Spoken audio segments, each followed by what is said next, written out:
السحور والافطار، سحری اور افطاری کے مسائل۔ سحری کھانے میں برکت ہے۔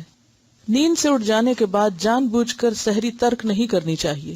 عن انس رضی اللہ عنہ قال قال رسول اللہ صلی اللہ علیہ وسلم تسحروا فإن فی السحور برکہ، متفق علیہ۔ حضرت انس رضی اللہ عنہ سے روایت ہے کہ رسول اللہ صلی اللہ علیہ وسلم نے فرمایا سحری کھاؤ کیونکہ سحری کھانے میں برکت ہے۔ اسے بخاری اور مسلم نے روایت کیا ہے۔ اور برکت کا معنی یعنی تھوڑا بھی کھا لے تو اس سے انسان کی سیٹسفیکشن ہو جاتی ہے، اور بالکل اگر کچھ نہ کھائے تو اس سے ایک اور طرح کی فیلنگ ہوتی۔ دوسری بات یہ کہ جو کھانا بابرکت ہوتا ہے وہ انسان کی صحت کا بھی ضامن ہوتا ہے، یعنی اس وقت کا کھانا جو ہے وہ انسان کے لیے کئی قسم کے فائدے رکھتا ہے۔ رمضان المبارک میں فجر کی اذان سے پہلے سحری کے لیے اذان دینا سنت ہے، یعنی سحری کے لیے جگانے کو جو اذان دی جاتی ہے، سحری کا وقت بتانے کو، تو وہ اذان بھی دی جا سکتی ہے۔ عن عائشہ رضی اللہ عنہا ان بلالا رضی اللہ عنہ کان یؤذن بلیل فقال رسول اللہ صلی اللہ علیہ وسلم کلوا واشربوا حتى يؤذن ابن ام مکتوم فانه لا يؤذن حتى يطلع الفجر، متفق علیہ۔ حضرت عائشہ رضی اللہ عنہا سے روایت ہے کہ حضرت بلال رضی اللہ عنہ رات کو سحری سے قبل اذان دے دیا کرتے تھے، چنانچہ رسول اللہ صلی اللہ علیہ وسلم نے فرمایا اس وقت تک کھاؤ پیو جب تک کہ ابن ام مکتوم اذان نہ دے دیں، اس لیے کہ ابن ام مکتوم اس وقت تک اذان نہیں دیتے جب تک فجر نہ ہو جائے۔ اسے بخاری اور مسلم نے روایت کیا۔ اب بھی اگر آپ سعودی عرب جائیں تو آپ نے دیکھا ہوگا کہ تہجد کی اذان اسے بولتے ہیں عام طور پر، اور وہ کچھ وقت پہلے ہوتی ہے فجر کی اذان سے۔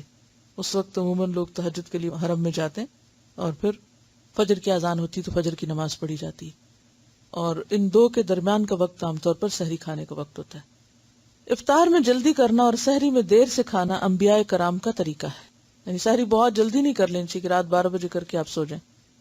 عن ابی الدرداء قال قال رسول اللہ صلی اللہ علیہ وسلم ثلاث من اخلاق النبوة تعجیل الافطار وتأخیر السحور ووضع الیمین علی الشمال فی الصلاة، رواہ الطبرانی۔ حضرت ابو درداء رضی اللہ عنہ روایت کرتے ہیں کہ رسول اللہ صلی اللہ علیہ وسلم نے فرمایا 3 باتیں اخلاق نبوت میں سے ہیں، یعنی نبیوں کا طریقہ رہی ہیں۔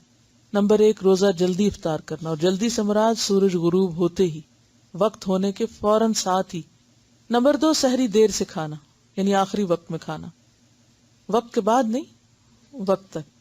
نمبر 3 نماز میں دایاں ہاتھ بائیں ہاتھ کے اوپر رکھنا۔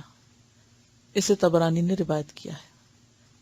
سحری کھاتے اذان ہو جائے تو کھانا فوراً ترک کرنے کی بجائے جلدی جلدی کھا لینا چاہیے، یعنی ایک دم ابرپٹلی سٹاپ نہیں کرنا چاہیے۔ عن ابی ہریرہ رضی اللہ عنہ قال قال رسول اللہ صلی اللہ علیہ وسلم اذا سمع احدکم النداء والاناء على يده فلا يدعه حتى يقضي حاجته منه، رواہ ابو داود۔ حضرت ابو ہریرہ رضی اللہ عنہ سے روایت ہے کہ رسول اللہ صلی اللہ علیہ وسلم نے فرمایا جب کوئی آدمی اذان سنے اور پینے کا برتن اس کے ہاتھ میں ہو تو اسے فوراً نہ رکھ دے بلکہ اپنی ضرورت پوری کر لے۔ اسے ابو داؤد نے روایت کیا۔ اب دیکھیے کہ کتنی حکمت ہے، کھانے کی وجہ پینے کا برتن کہا گیا ہے، کیونکہ یا تو آخر میں پانی پیتے ہیں یا چائے پیتے ہیں۔ تو چائے پیتے وقت یعنی بازو کو تھوڑی سی رہتی ہے تو اس کو اذان ہوتے ہوتے مکمل کر لیں، لیکن یہ نہیں کہ ایک کپ پینے کے بعد ایک اور بھی انڈیل لیں۔ روزہ افطار کرنے کے لیے غروب آفتاب شرط ہے۔ عن عمر رضی اللہ عنہ قال قال رسول اللہ صلی اللہ علیہ وسلم اذا اقبل اللیل من ها هنا وادبر النهار من ها هنا وغربت الشمس فقد افطر الصائم، متفق علیہ۔ حضرت عمر رضی اللہ عنہ کہتے ہیں رسول اللہ صلی اللہ علیہ وسلم نے فرمایا جب رات آ جائے، دن چلا جائے اور سورج غروب ہو جائے تو روزہ دار روزہ کھول لے۔ اسے بخاری اور مسلم نے روایت کیا ہے۔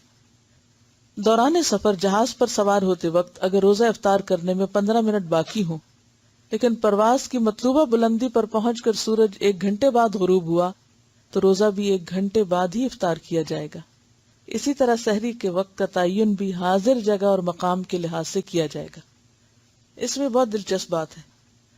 ایسا ہوا کہ ایک مرتبہ رمضان میں سفر تھا تو لوگ فلائٹ پہ بیٹھے ہوئے تھے، تو جو ہی ابھی فلائٹ اٹھ رہی تھی تو افطار کا وقت ہو گیا۔ تو انہوں نے اعلان کر دیا کہ افطار کر لیں. لوگوں نے افطار کر لیا، اور جب فلائٹ سٹیبل ہوئی اوپر گئی تو سورج نظر آ گیا، اور لوگوں نے شور مچا دیا کہ ہمارا روزہ خراب کر دیا ہے، ابھی تو سورج غروب ہی نہیں ہوا. تو یقیناً جب آپ اوپر جا کے دیکھیں گے تو سورج ابھی نظر آ رہا ہوگا، نیچے ہوں گے تو سورج آپ کو نہیں دکھے گا. تو بات یہ ہے کہ اگر تو ابھی جہاز نیچے ہی ہے اور اس وقت ہو چکا ہے اور آپ افطار کرتے ہیں تو آپ کا افطار درست ہے، بھلے 5 منٹ کے بعد اوپر جا کے آپ سورج دیکھتے ہیں، کیونکہ اس وقت کو شمار کیا جائے گا جب آپ اس خاص مقام پر تھے. کہ شریعت کے احکام زمان، مکان اور کیفیت اور کمیت اور وہ تمام چیزوں کو سامنے رکھ کے طے ہوتے ہیں. لیکن اگر افطار ہونے میں 5 منٹ تھے اور اتنے میں جہاز اوپر چڑھ گیا، اور اب وہ 5 منٹ